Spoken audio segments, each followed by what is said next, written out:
Agora as questões 14 e 15. A 14. Se não é racional atribuir inteligência a esses objetos, pode-se considerá-los como uma variedade de médiuns, designando-os por médiuns inertes? Resposta. É uma questão de palavras que pouco nos importa, desde que vos entendais. Sois livres de chamar homem a um fantoche. Tem uma notinha de rodapé que o Herculano diz assim: a insistência de Kardec a essas perguntas era motivado pela campanha que um inovador desenvolvia em Paris, acusando-o de não conhecer a existência dos médiuns inertes, que ele recusava. A questão 15. Os espíritos só têm a linguagem do pensamento, não articulada, e, portanto, usam apenas uma língua. Assim, um espírito poderia exprimir-se por via mediúnica numa língua que nunca falara, quando vivo. Nesse caso, de onde tira as palavras que emprega? Resposta.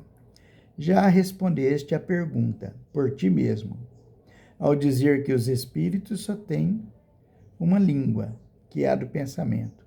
Todos compreendem essa língua, tanto os homens como os espíritos.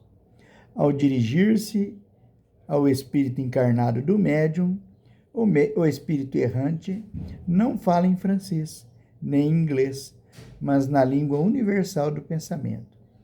Para traduzir as suas ideias numa linguagem articulada, transmissível, ele utiliza as palavras do vocabulário do médium. Então, a primeira questão, a 14, né?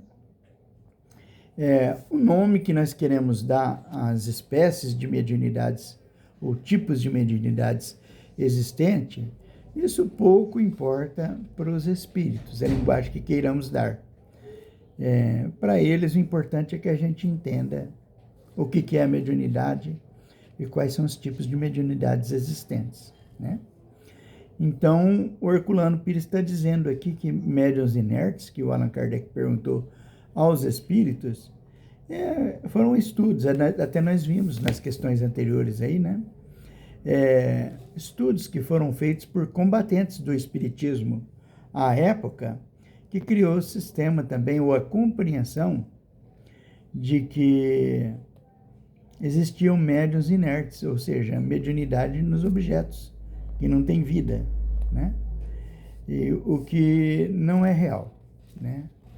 Os objetos não possuem vida, não possuem sentimento, não possuem pensamento, mas pela combinação fluídica, o espírito também, quanto encarnado, pode nele agir.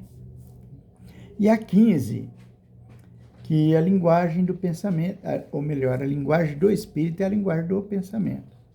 Que muitas vezes os médiuns, eles dão comunicação de espíritos que viveram em outros países, mas que se comunicam conosco dentro da linguagem do médium, da atual linguagem dele. E que isso não é barreira absoluta, porque a linguagem do pensamento todos a entendem, tanto encarnados como desencarnados, né? Eu percebo aí que muitas vezes pessoas que saem do Brasil e vão morar fora do nosso país, lá na China, por exemplo, eu tenho um amigo meu que foi para a China sem nunca ter estudado o mandarim ou qualquer idioma que é utilizado lá. E quando ele voltou, eu perguntei para ele como é que ele conviveu, tanto tempo que lá ele permaneceu, sem ter estudado os idiomas que lá se utilizam. Ele falou para mim assim que só não conversar por gestos, por olhar, pouco a pouco ele foi aprendendo e de um pouquinho ele dominava aquilo, né? Então, para os espíritos, a transmissão de pensamento a pensamento, há uma decodificação natural.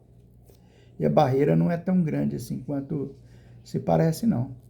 E, aliás, a tecnologia já utiliza desse recurso, né? Nós temos aí programas de computadores, aplicativos de celulares, em que você passa a câmera do celular em cima de um texto em francês e ele já te dá em português automaticamente.